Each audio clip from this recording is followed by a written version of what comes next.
doy apoyo al curso de posgrado de San Marcos. Él es cardiólogo especialista en lo que es falla cardíaca, en manejo de lo que es hipertensión pulmonar. Trabaja en esa unidad en el INCOR, es pregrado y posgrado San Marcos, con curso de especialización en falla cardíaca avanzada y hipertensión pulmonar, y justo nos va a dar ese tema de monitoreo hemodinámico, paciente cardíaco descompensado y de hipertensión pulmonar, ¿no? Hagamos su participación y cuando guste, doctor.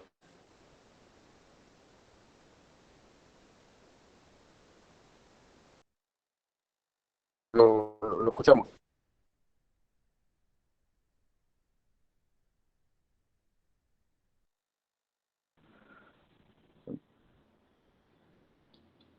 No podemos escucharlo. A ver.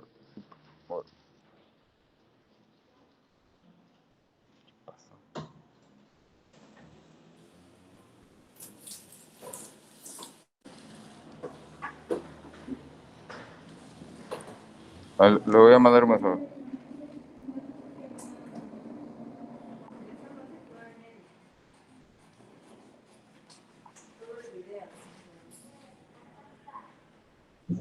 Hola, ahora me escuchas.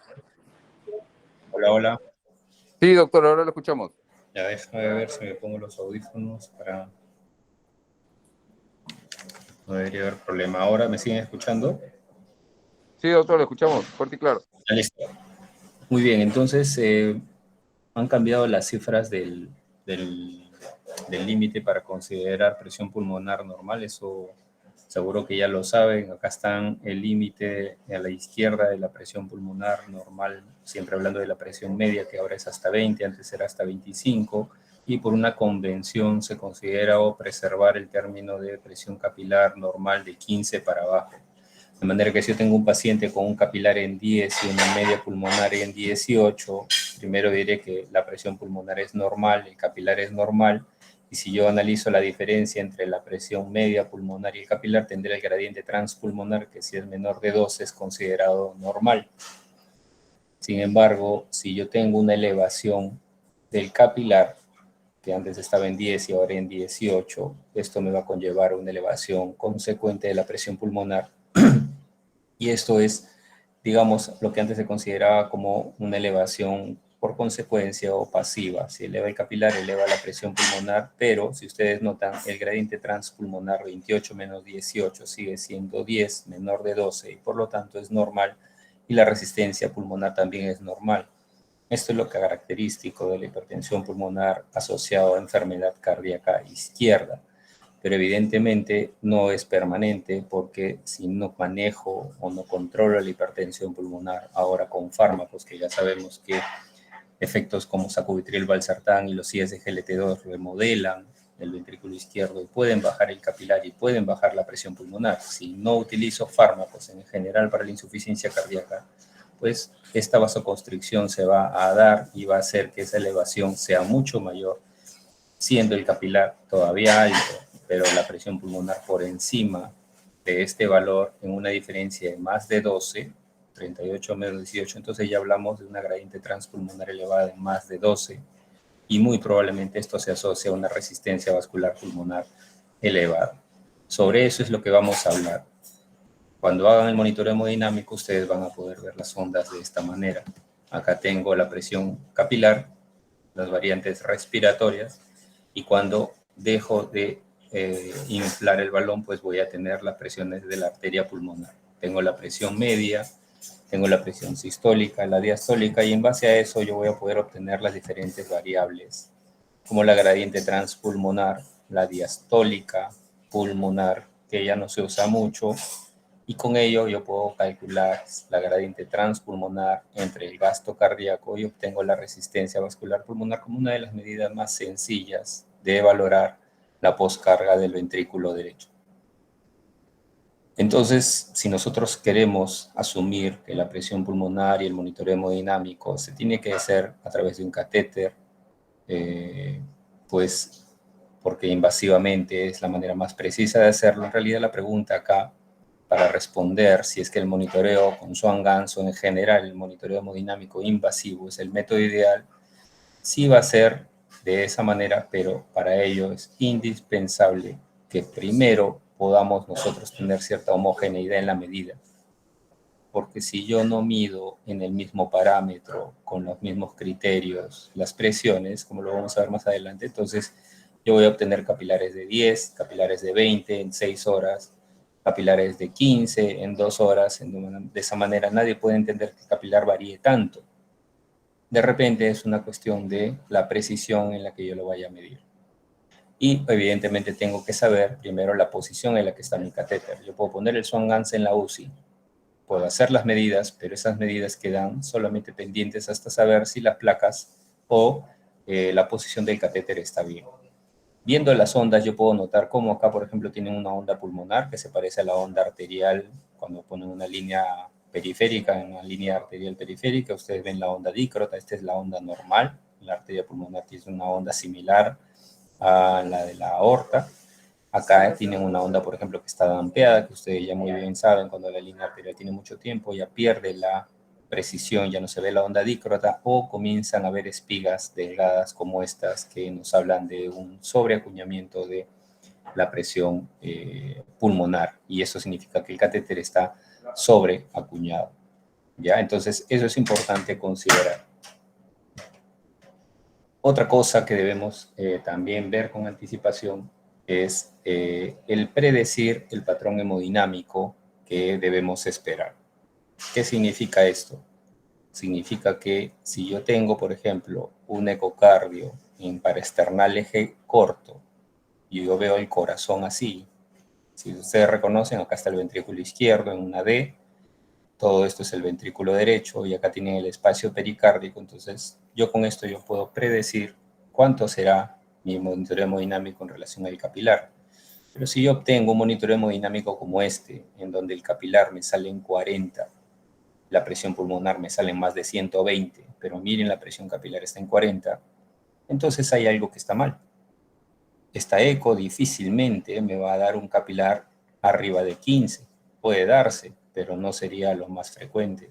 Pero de ahí a un capilar exageradamente alto, eso es algo que nos debe sorprender. Y es por eso que el mensaje siempre es que cuando uno va al monitoreo hemodinámico, pues evidentemente tenemos que ir ya con todas las herramientas hechas, con todos los estudios no invasivos precisos, para que podamos obtener, digamos, el patrón que más o menos se está perfilando. Y si no es así, medir nuevamente, cambiar las posiciones de los catéteres, volver a, digamos, perfundir, a irrigar los catéteres, porque definitivamente siempre existen maneras o artefactos que pueden hacerte cambiar. Lo primero que se tiene que hacer es determinar el cero atmosférico. Para determinar el cero atmosférico nos valemos justamente de estos parámetros. ¿Dónde pongo yo el transductor? El cero atmosférico nos permite identificar cuándo dentro del tórax yo voy a tener una presión atmosférica similar a la que está en el medio ambiente. Y como ustedes verán, hay diferentes niveles y se ha podido estandarizar que el punto de referencia que yo tengo que tener para decir que es cero atmosférico es a nivel del atrio izquierdo, y esto se da a nivel de la línea media axilar, a este nivel. Justo a nivel del borde posterior del atrio derecho, aquí tenemos el atrio izquierdo, y es ahí donde debe medirse el cero atmosférico, de manera que ustedes deben poner el cero a ese nivel. Ese es digamos, el primer criterio que se tiene que manejar para considerar que el monitoreo hemodinámico es el ideal. Si yo no hago esto, todo el resto no sirve para nada. ¿Qué pasa si tenemos al paciente que se está constantemente movilizando y ustedes ven acá que las enfermeras cambian la posición del médico, cambian la posición del paciente? Entonces ustedes deben saber que cada vez que ustedes tienen una línea arterial invasiva, sea arterial periférica, o sea, sistémica, o sea arterial pulmonar, antes de creerle al valor ciegamente, tengo que saber si el cero realmente justifica ese valor. Muchas veces en la UCI nos hemos visto con pacientes que están con hipertensión y que les dan terapia para hipertensión, cuando realmente lo que tenemos es que el paciente lo sentaron, el cero quedó en el nivel inicial, y obviamente al sentarlo la presión pues va a subir. Y no era una hipertensión, sino que el paciente había cambiado de posición. El cambio de posición tiene que hacer que siempre ustedes se fijen línea media axilar con cuarto espacio intercostal. Ese es el punto que siempre tiene que considerar. Esté el paciente sentado, acostado, boca abajo, como sea, ese es el punto de referencia. Y ese es el punto número 1. Independientemente de la elevación de la cabeza, esas son las coordenadas que tienen que lograr. Luego ver la posición del catéter. Esta es una posición muy fuera de lo convencional. Primero, que no estás en la zona 3 de West. Segundo, que probablemente está pegado a la pared de la arteria pulmonar. Y aquí estás demasiado acuñado, ¿no? Entonces son cosas que se tienen que ver en la radiografía en el momento que se pone el catéter. Luego vamos a la identificación de las ondas. Las ondas son las que ustedes ven aquí y que evidentemente tiene cada una la denominación, que la vamos a ver a continuación, pero hay algo que es muy importante, que no lo hacemos con mucha frecuencia, que es el medir la saturación de oxígeno a nivel distal cuando hacemos la cuña pulmonar, es decir, cuando inflamos el balón, y esta debe tener arriba de 95, que me haga pensar que yo estoy a nivel del capilar pulmonar. Si no, entonces con eso puedo afectar hasta en 5 milímetros de mercurio la presión de la arteria pulmonar. Si maximizamos esto, siempre sincronizados por el electro, ustedes pueden ver que después de la sístole eléctrica, yo tengo la onda B, que es esta de aquí, nuevamente la sístole o el QRS del electrocardiograma, y la onda que le sigue es la onda B. Entonces, la primera que tengo que identificar es donde llega la onda B. Si yo mido la onda B, la inmediatamente anterior es la onda A hacia arriba, y entre la onda A y la onda B tengo la X, y luego entre la B y la siguiente onda tengo el Y. El punto de importancia aquí es la onda B, porque en algunas patologías se debe medir la onda B, y en la otra es el punto de referencia a la onda A, porque a nivel de la onda A es donde yo debo medir la presión capilar. Por ejemplo, si yo acá tengo la presión de la aurícula derecha y tengo el electrocardiograma, miren dónde está la identificación de las ondas. Acá está el complejo QRS y acá está consecutivamente la onda B. Y el QRS a nivel de la aurícula derecha coincide el QRS con la mitad de la onda A. Entre la onda A y en la depresión X está esta onda C, y es ahí donde se debe medir el capilar. No aquí en la onda A, no acá en la onda B tampoco, sino en este punto. ¿Y cómo coincide este punto? Ustedes tienen que sincronizar su monitor para que la onda de la presión coincida con el electrocardiograma, y de esa manera yo mido correctamente la presión venosa central o la presión del atrio derecho. Si yo quiero medir con el capilar es diferente, porque ustedes entenderán que la contracción o lo que se ve a nivel capilar por lo menos son 80 milisegundos más tarde que lo que se ve en la aurícula derecha, simplemente por fisiología del ciclo cardíaco. Y si acá vemos que en la PVC la onda C o la onda A coincide con el QRS, a nivel del capilar, lo que vemos es que la onda C, que me va a medir el capilar, o si no hay onda C, la onda A, que me va a medir el capilar, es 80 milisegundos después del complejo QRS. O sea, yo QRS lo tengo aquí, 80 milisegundos después, ahí mido mi presión capilar. El capilar es muy importante porque ya saben que si es debajo de 15, muy probablemente hay un componente precapilar, tengo que dar terapia, mientras que si es por encima de 15, no puedo dar terapia para este tipo de pacientes con vasodilatadores pulmonares. Si el paciente tiene marcapaso, tiene fibrilación auricular, hacemos el mismo ejercicio. Primero intentamos medir la onda B, acá está el QRS, acá debe ser la onda B, a este nivel.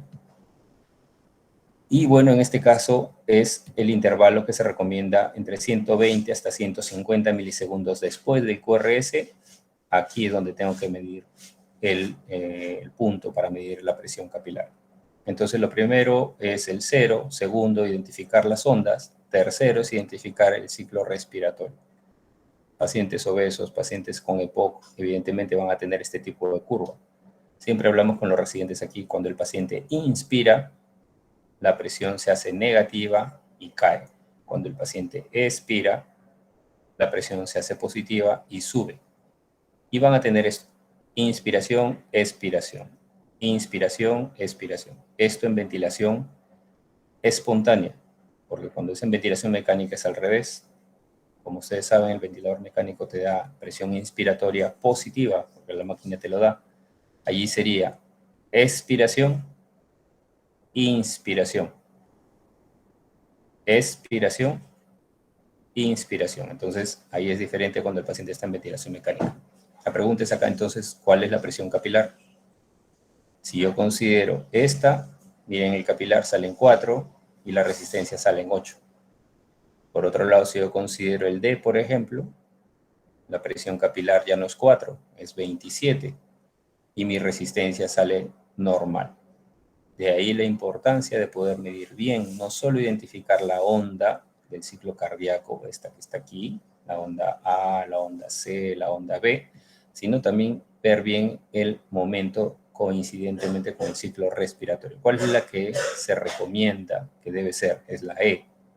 ¿Cuál es la E? Al final de la expiración. Como acá está en ventilación espontánea, acá se da entonces la expiración, presión positiva, está expirando el paciente y antes de que inspire, ahí mido.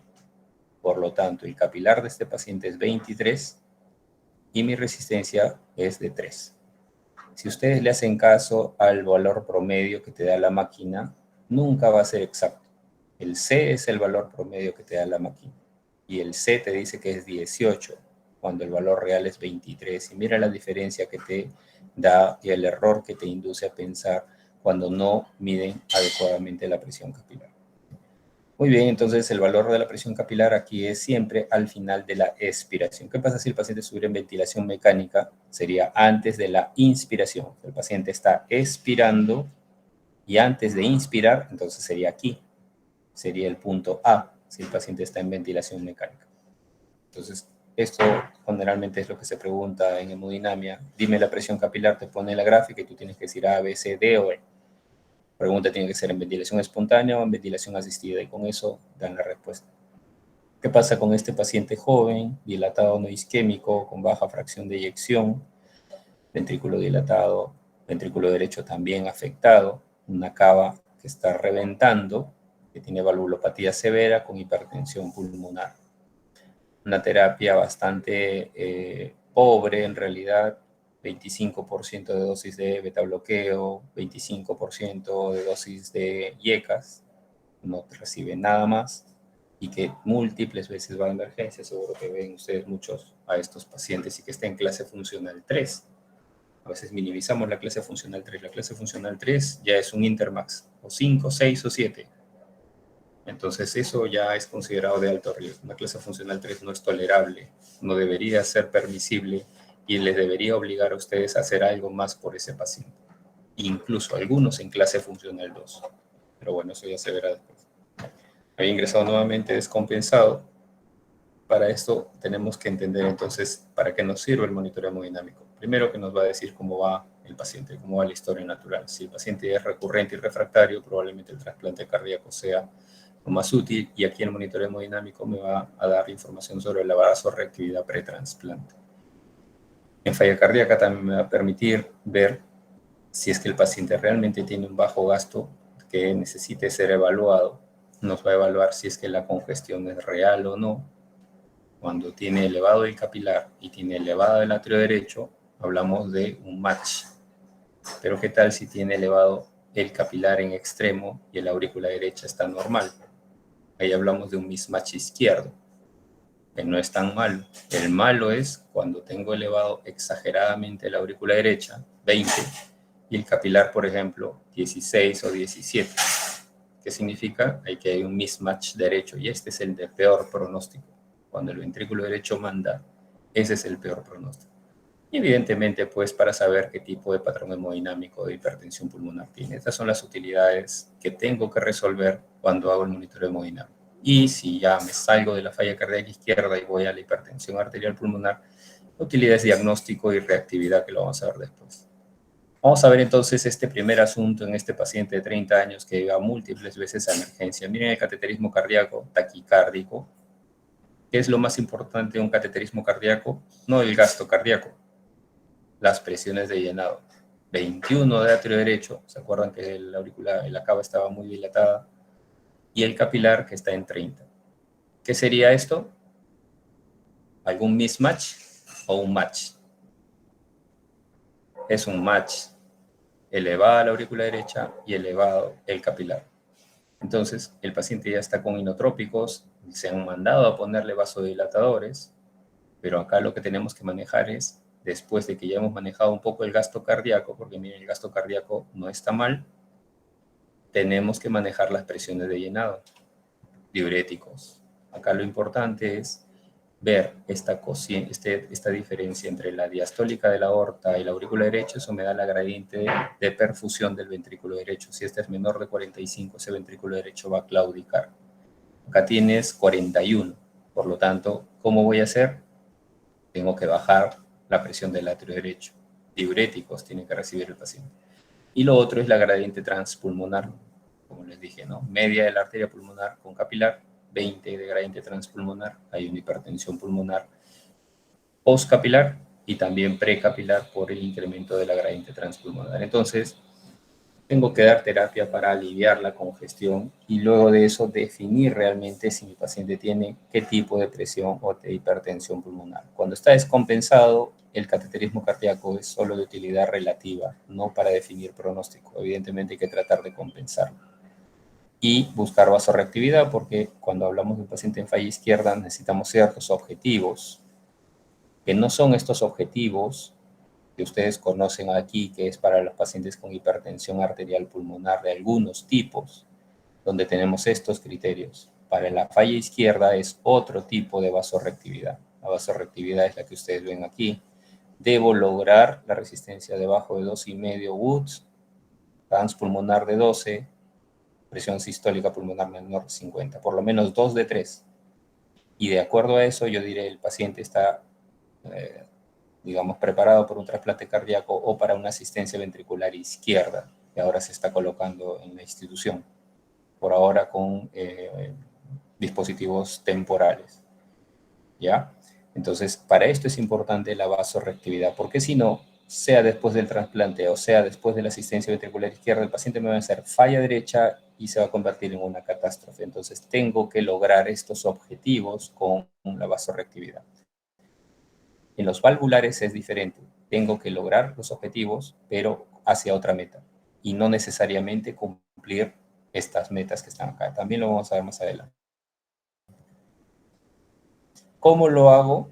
Todos sabemos que el óxido nítrico es el ideal, pero acá ustedes pueden ver que el nitroprusiato también logra disminuir la presión pulmonar media y la resistencia vascular pulmonar incluso mejor que el nitroprusiato. Obviamente la diferencia es la desventaja que tiene un efecto sistémico por el riesgo de hipotensión. Si yo logro mantener una terapia con nitroprusiato, debo asegurarme que la presión sistólica de la aorta esté por encima de 85 para poder asegurarme que el resultado es favorable.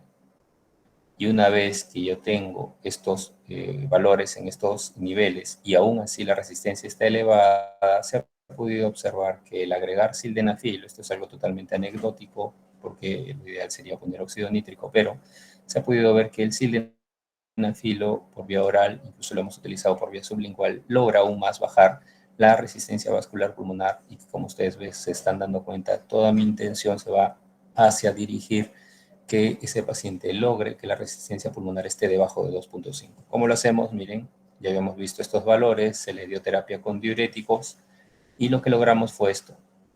La aurícula derecha de 21 a 12. Con esto la gradiente transpulmonar ya superó 50. Acá está en 52. Ya me quedo tranquilo con el ventrículo derecho, pero yo veo que el capilar no bajó. Le puse bastante diurético y el capilar no bajó. ¿Por qué no baja el capilar con diuréticos? Obviamente, pues porque estamos hablando de una patología irreversible. Acá hemos vuelto al paciente a un mismatch izquierdo. Y si es un mismatch izquierdo, el pronóstico no es tan malo. Lo que nos falta acá es el siguiente punto. Ya mejoré la congestión, ahora ¿qué me falta mejorar? La resistencia vascular pulmonar y la gradiente transpulmonar. La gradiente transpulmonar está todavía encima de 12, está en 16, y la resistencia pulmonar está en 4,5, más de 2,5. Y ya estoy con inotrópicos y ya estoy con vasodilatadores. Cuidado con el nitroprusiato, miren la presión, todavía está arriba de 90, pero con cuidado porque no puede bajar por debajo de 85. Ahí es donde dimos sildenafilo. ¿Y qué logramos con el sildenafilo? Ya habiendo controlado la presión del atrio derecho, subió un poco, por eso hay que tener cuidado con dar vasodilatadores pulmonares cuando el atrio derecho está elevado, porque este 12 a 15 pudo convertirse de 21 a 25, el paciente hace falla hepática, falla multiorgánica, falla renal. Primero normalizo la aurícula derecha y luego doy vasodilatadores específicos. ¿Qué logré? Mi resistencia bajó por debajo de 2 y evidentemente estas drogas permitieron hacer que la gradiente transpulmonar esté debajo de 12. Cumplimos los objetivos, menos de 12, menos de 2.5, nos faltó poco para bajar la presión sistólica pulmonar debajo de 50, pero con 2 de 3 ya podríamos decir que el paciente en realidad es vasorreactivo y que ingrese a lista de espera de trasplante. Siempre me mencionan el gasto cardíaco cuando les digo cuáles son las lecturas del monitoreo hemodinámico, pero en realidad, si no miden adecuadamente el gasto cardíaco, en vano lo menciono. Para esto ustedes tienen la forma de medir el gasto cardíaco. Uno, el método ideal es el método de Fick. Para esto necesito medir el consumo de oxígeno a través de una cicloergometría, cicloergospirometría, donde acá me sale el VO2 exacto, no es un VO2 estimado con fórmulas, como el que acostumbramos a hacer, con el Fick indirecto. De manera que este es el método ideal, pero evidentemente esto no se puede hacer en la práctica clínica. ¿Qué es lo que hacemos entonces? Buscar un método que se correlacione con el Fick directo, y esto es algo ya antiguo, tiene más de 25 años de publicado. El Fick directo se correlaciona muy bien con la termodilución. Por ningún lado está el Fick indirecto. ¿Qué es la termodilución? Aquí tenemos un esquema de lo que significaría la vena, la bomba y las arterias, ¿no? Los ventrículos y la arteria pulmonar. ¿Qué pasa cuando yo inyecto una sustancia de diferente color y pasa por la bomba a diferentes velocidades? Si yo tengo acá un sensor, este sensor me va a indicar la morfología de la onda y con eso yo voy a decir qué tanto se mueve el motor. La analogía es, si yo inyecto acá una sustancia fría en la cava superior, en la yugular, y esto va a través del corazón como bomba, si el corazón tiene una adecuada velocidad de flujo, o sea, un adecuado gasto cardíaco, me va a dar una morfología de onda. Si la bomba no está funcionando bien y el flujo, o sea, el gasto cardíaco es bajo, me va a dar otra morfología de onda. Y eso es lo que hace el principio de la termodilución. Por ejemplo, acá tienen ustedes la temperatura del paciente y acá tienen ustedes, después de inyectar el suero, que tiene que ser helado, menos de 5 grados, es la forma ideal de hacer termodilución. Yo voy a ver cómo hay un cambio de temperatura y este cambio de temperatura me va a dar una morfología de la onda. Si es que mi corazón como bomba, con el gasto cardíaco es adecuado, pues me va a salir este flujo normal que es el que está en celeste. Si es un gasto alto, pues por la velocidad del flujo, por el gasto alto, pues la onda va a ser así. Mientras que si es un gasto bajo, la onda tiende a ser de esta manera. Entonces, esas son las diferentes morfologías que ustedes van a ver cuando ven o hacen el monitoreo hemodinámico por termodilución. Y estas son las anormalidades que ustedes tienen que notar. Lo normal es esto. Esto es que han inyectado menos de 3 segundos, en menos de 3 segundos, el volumen de suero helado por el catéter proximal del Swan-Ganz, o cuando la mano les tiembla, o cuando de repente han puesto más volumen del que se permite, o cuando el paciente en ese momento justo respiró y eso alteró la morfología de la onda. Si yo tengo una buena onda, voy a tener un buen gasto. Si yo tengo un buen gasto, voy a tener una resistencia que va a ser real. Y de esa resistencia depende si mi paciente entra o no a lista de espera de trasplante. Siempre se ha cuestionado cuando es útil el Fick indirecto sobre la termodilución. La verdad es que la única razón en donde el Fick indirecto es preciso es en cardiopatías congénitas. Es la única en donde la termodilución no es válida. Y es obvio porque si yo inyecto el agua helada por la cava superior o por el catéter proximal, lo primero que se va a ir, en lugar de irse hasta la arteria pulmonar donde está el sensor, se va a ir por el shunt. Y ahí irse por el shunt, entonces no me va a detectar adecuadamente el gasto cardíaco. Entonces, por eso es que no se usa termodilución en las congénitas. Se decía que si el paciente tiene bajo gasto o si tiene insuficiencia tricúspida, tampoco es útil el FICDIR, la termodilución, perdón. Pero acá ustedes pueden ver, y en realidad eso es, digamos, algo que no tiene mayor asidero, de que si el paciente está en bajo gasto, en gasto normal, no hay mucha diferencia en cuanto a las medidas del gasto cardíaco por termodilución, y de igual manera, si hay insuficiencia tricuspidea leve, moderada o severa, las variaciones que ustedes notan no son significativas. Por lo tanto, a pesar de que el paciente tenga bajo gasto o tenga insuficiencia tricuspidea severa, el método de elección ideal es el método de termodilución. Si no, cuando uno ve los ensayos clínicos de pacientes con insuficiencia cardíaca avanzada, con insuficiencia cardíaca derecha y con IT severa, pues dirían que el método es por FIC, y no. Cuando ustedes vean el ensayo clínico y ven la metodología, van a decir que el método fue por termodilución. ¿Quiénes tienen más insuficiencia tricuspidea que las hipertensiones pulmonares? Nadie. Y en los ensayos clínicos donde se hace monitoreo hemodinámico en hipertensión pulmonar, el método para medir el gasto cardíaco es termodilución. O sea que no hay asidero para pensar que en IT severa o en bajo gasto el FIC indirecto es mejor que la termodilución. Acá tenemos una mujer de 46 años, muy sintomática, disnea, angina, presíncope, tiene un soplo aórtico irradiado al cuello, mitral, tiene algunos estigmas de falla derecha, el electro está en hipertrofia ventricular izquierda, eso ya les dice algo. En la eco, fíjense un corazón pequeño, una fracción moderadamente reducida, una buena función del ventrículo derecho, pero una cava inferior muy dilatada. Con esto, la intención es que ustedes ya tengan que predecir qué tipo de monitoreo hemodinámico les va a salir, porque si no les sale ese monitoreo hemodinámico, tienen que buscar la razón de por qué no les salió así. Puede que sí salga, puede que no sea congruente con lo que ustedes sospechan, pero tiene que haber una explicación. No pueden sorprenderse luego.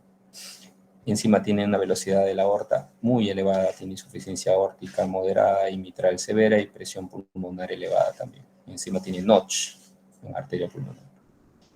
La hipertensión pulmonar en valvulopatías es muy frecuente. En estenosis aórtica, mitral, regurgitación aórtica y mitral supera el 33%, o sea, supera más de 1 de cada 3. ¿Ya? Entonces esto es algo muy prevalente y tenemos que saber cómo manejarlo.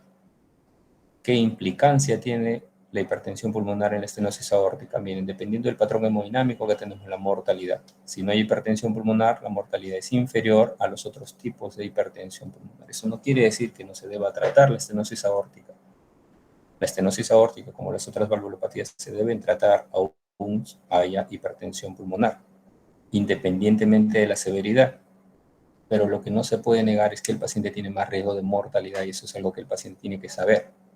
Tiene que saber que aún cuando le resuelvan o le reparen o le reemplacen la aorta, la válvula aórtica, el paciente va a tener más mortalidad si es que ya tiene algún tipo de hipertensión pulmonar.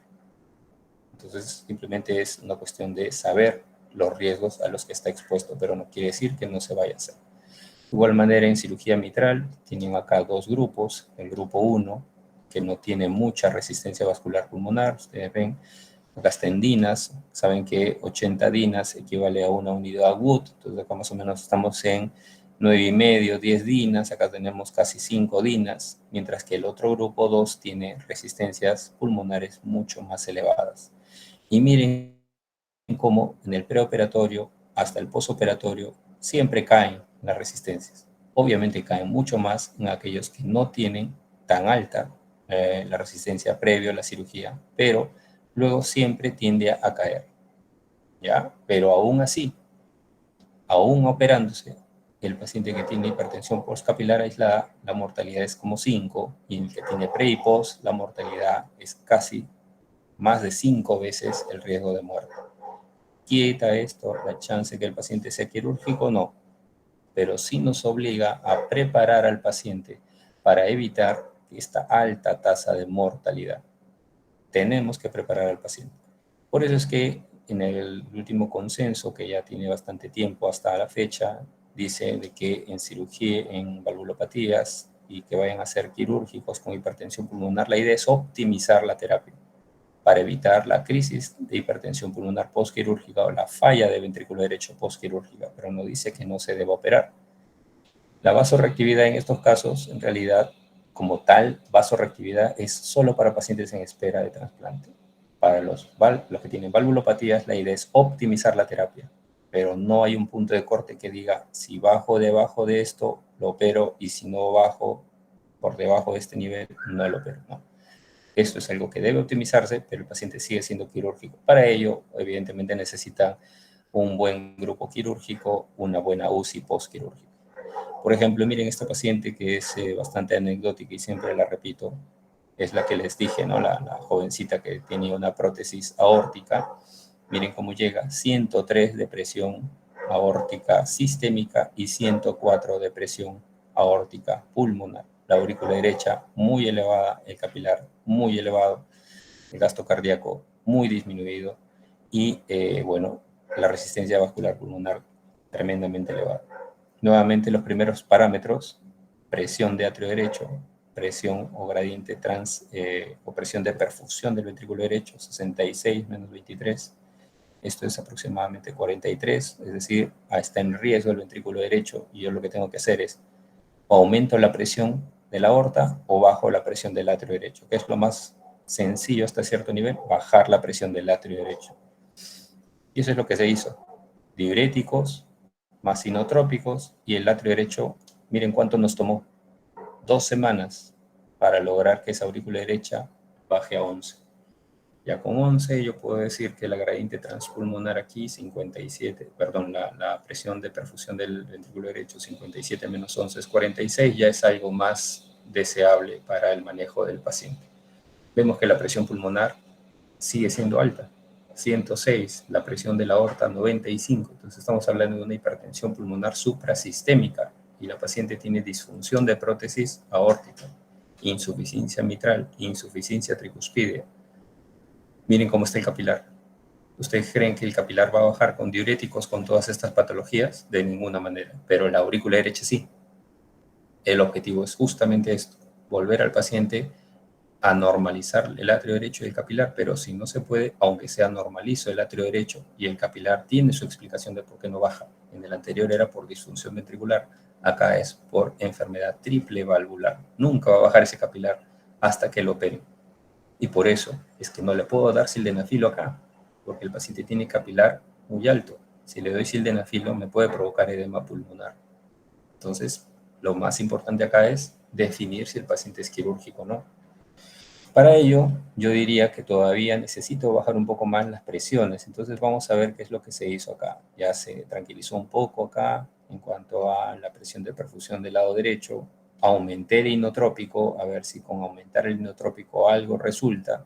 El gasto cardíaco aumentó un poco, la aurícula derecha bajó un poco, pero en realidad no se lograron muchos efectos. Ya el paciente necesitaba ser operado y ese es el momento en el que se operó. Se agregó nitroprusiato con la idea de ver si lograba bajar un poquito más la presión de la arteria pulmonar, porque el cirujano no se sentía cómodo de entrar con estos valores, pero miren lo que se logró. La aorta comenzó a bajar. ¿Cuál era el punto de corte que les dije? 85. Entonces aquí dijimos, ya no se puede más. Ya no se puede más, o lo operas, o decimos que el paciente es inoperable y hacemos manejo paliativo. El paciente se operó, y de inmediato en el postquirúrgico, miren cómo bajó la presión pulmonar y miren cómo bajó la presión capilar. Si baja el capilar, por ende tiene que bajar la presión pulmonar. Obviamente con noradrenalina porque el paciente salía de una cirugía larga, pero ya se objetivaban mejores números. Para empezar, la presión pulmonar ya cayó por debajo de la sistémica. El capilar ya cayó por fin y la aurícula derecha seguía baja a pesar de, digamos, la intervención quirúrgica y todo lo que puede significar una cirugía en la función del ventrículo derecho. Un día después, ya sin noradrenalinas, seguía cayendo lentamente la presión pulmonar, ligeramente acá, y bueno, seguíamos con una conducta favorable. Al final, lo más interesante de esta paciente que se va a presentar en el siguiente congreso por una de las doctoras que estuvo a cargo, es que 2 años después, miren cómo la presión pulmonar se normalizó. Prácticamente la presión pulmonar es normal, la aurícula derecha es normal, el capilar es normal y la paciente está en clase funcional 1 o 2.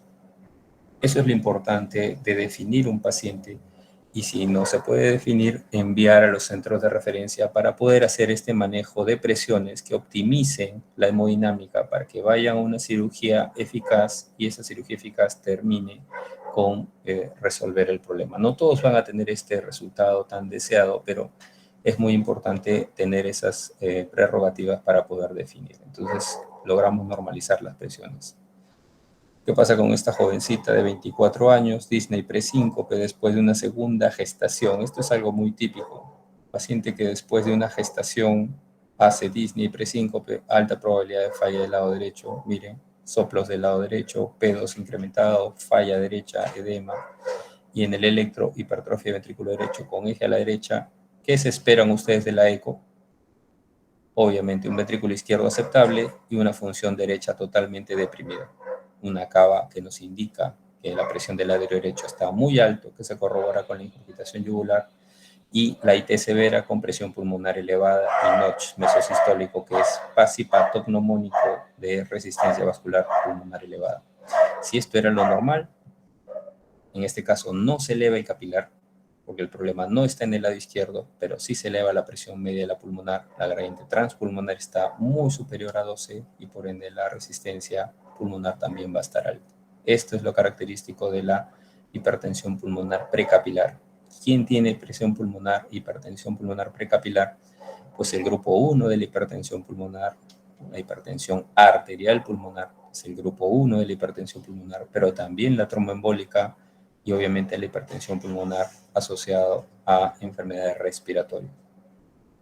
Aquí es donde yo tengo que valorar la vasorreactividad, pero en todos, solo en estos pacientes.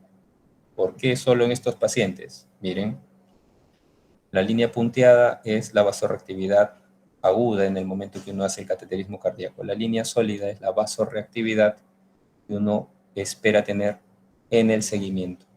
Si yo hago vasorreactividad a todas las hipertensiones pulmonares, yo voy a tener una probabilidad de tener vasorreactividad en un 6%. Pero en el seguimiento a largo plazo, la tercera parte va a ser vasorreactivo. ¿Qué significa? Que las 2/3 partes perdieron tiempo por darles calcio antagonistas. ¿No ves que ya no van a ser vasorreactivos? ¿Qué pasa si yo analizo a los que tienen hipertensión pulmonar asociado a las anorexígenos, los inhibidores del apetito? Y aquí es donde se incluye la idiopática y aquí es donde se incluye el otro grupo de hipertensión pulmonar asociado a drogas. Pues miren, la vasorreactividad aguda puede llegar al 13% y a largo plazo al 10%. Por eso es que se justifica hacer vasorreactividad en este grupo, porque si la logro, hay una alta probabilidad de que después en el tiempo persista la vasorreactividad y eso significa mejor pronóstico. Si yo le hago a un paciente con lupus, esclerodermia, y de ahí la importancia de descartar estos problemas antes de